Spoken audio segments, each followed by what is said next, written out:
Hey guys, it's Kylie. So I'm gonna make an African recipe for grilled harissa chicken tonight. So the grilled chicken portion, it's from Chad. The harissa, it's kind of from North Africa. So we're gonna make those mixtures. The harissa sauce you can make separately, but first we're gonna get the chicken ready. You don't wanna just put a spice on a chicken and throw it on the grill. You wanna make sure that it really soaks up that flavor. So you wanna give it a couple hours at least to sit in its marinade or its dry rub. This instance, it's going to be a dry rub, and you can even do it overnight if you want to, but make sure you give it at least like 4 to 6 hours if at all possible. For this, we're going to throw a few ingredients together. So I have some paprika. We're going to use about half a tablespoon of paprika. Then we're going to use some garlic powder. So I'm actually using garlic powder this time instead of going for the minced garlic. It'll just mix a little better in this dry rub. Same thing, about half a tablespoon of the garlic powder. I showed you that, but that's what it is. Cumin, so we're going to use about the same, about a half a tablespoon of that. Throw it in there. Now the salt, we don't want to over salt it. You can always salt it some more afterwards. That one's going to be about half a teaspoon.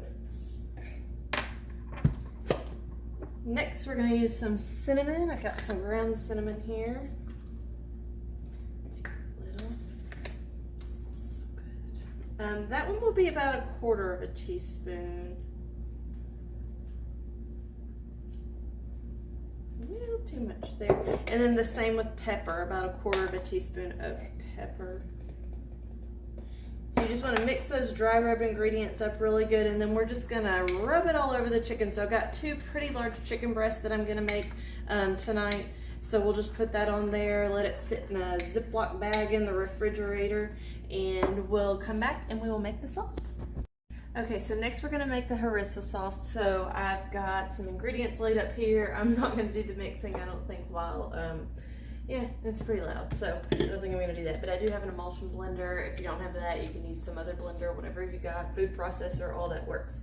To do that, we are going to start with some fire roasted diced tomatoes. That adds that smoky flavor, so you want to make sure you get the fire roasted up there. I've already opened this one and drained the juices out. The original recipe I read was for like 5 pounds of stuff, so I don't quite need that. So I'm going to use about half the can of tomatoes is all I should need. Those smell so good. Okay, so about half of that. Then next you want to get your roasted red peppers.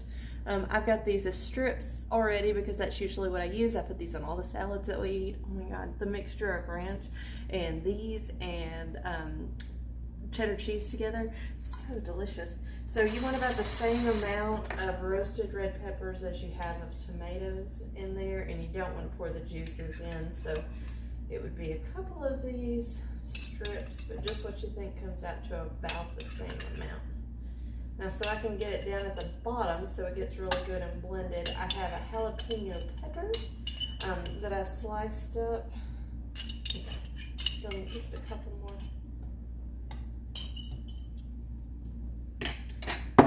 Just regular jalapeno, fresh pepper. You can seed it if you want to. I kind of like the idea of the spice going in there, so I just cut it up a little bit so my blender is going to catch that.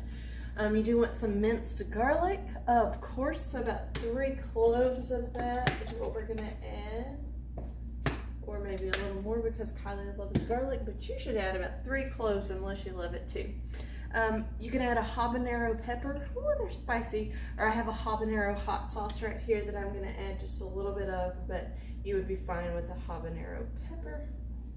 Remember, that gets really spicy, so if you're not into spicy stuff, I would stop with the jalapeno. Smoked paprika, you do want to use smoked because it's important that this one has a smoked flavor to it. We need about a tablespoon of smoked paprika. It's about a tablespoon. Let's see, olive oil. Kylie's favorite olive oil. Remember that you can find the link to this in my bio. You do want quite a bit of olive oil, so it's going to be about 3 tablespoons. About 2 there and about 3. we're also going to add a few more seasonings to taste. So I've got some cumin. It's kind of up to you. It's to taste on that, but I'm going to add about 1/4 teaspoon crushed red pepper. Again, remember how spicy you're getting it, so how spicy you're going to want it. Off of this, I'm going to add about 1/4 teaspoon as well. We're going to make it hot tonight. And then ground coriander. Same thing, I'm going to add about 1/4 teaspoon of that. Now, you could taste the sauce, just make sure it tastes good to you. If you need to add more seasonings to it, you can, or you'll know for next time to add less.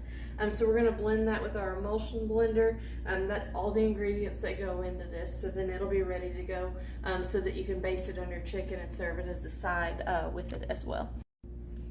Okay, so for the grilling, I had a little bit of help. This is the chicken breast. It's done. So on a hot grill, you're going to throw your chicken breast on there, cook it about 10 minutes per side, make sure that it's cooked through. Then you're going to baste it in the sauce that we made, that harissa sauce, maybe another 3 to 5 minutes per side after that, and you can serve with the side of the extra sauce if you want it. Just remember, it's spicy, so be careful if you do it. So if you make that, let me know how you like it. Thanks so much for sticking with me. I am available on Facebook, TikTok, Instagram, and YouTube, so be sure to follow me.